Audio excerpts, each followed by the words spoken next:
అందరికీ మరణాత. అందరూ ఎలా ఉన్నారు? ఈరోజు ఈ యొక్క రెండో సమయ గ్రంథం చదువుతుంటే ఎందుకో ఈ యొక్క వచనాన్ని మీతో పంచుకోవాలని నా మనసుకు అనిపించింది. ఎందుకంటే ఈ యొక్క విషయంలో ఎంతోమంది ఈ రోజుల్లో బాధపడుతున్నారు.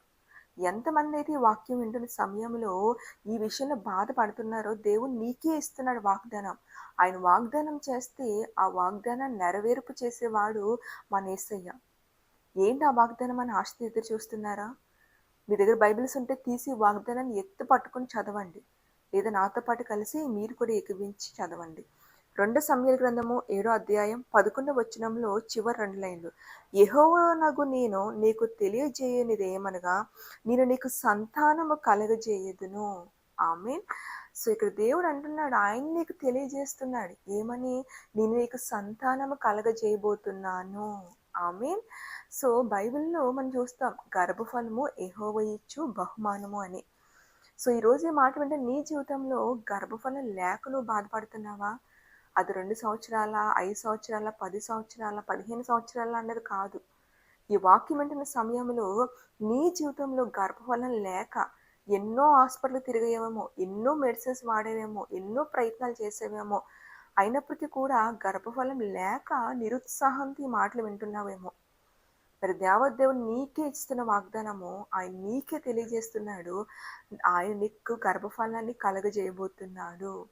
బైబిల్‌లో అబ్రహాము, సారమ్మ వృద్ధాప్యంలో దేవుడు గర్భఫలాన్ని కలగజేశాడు.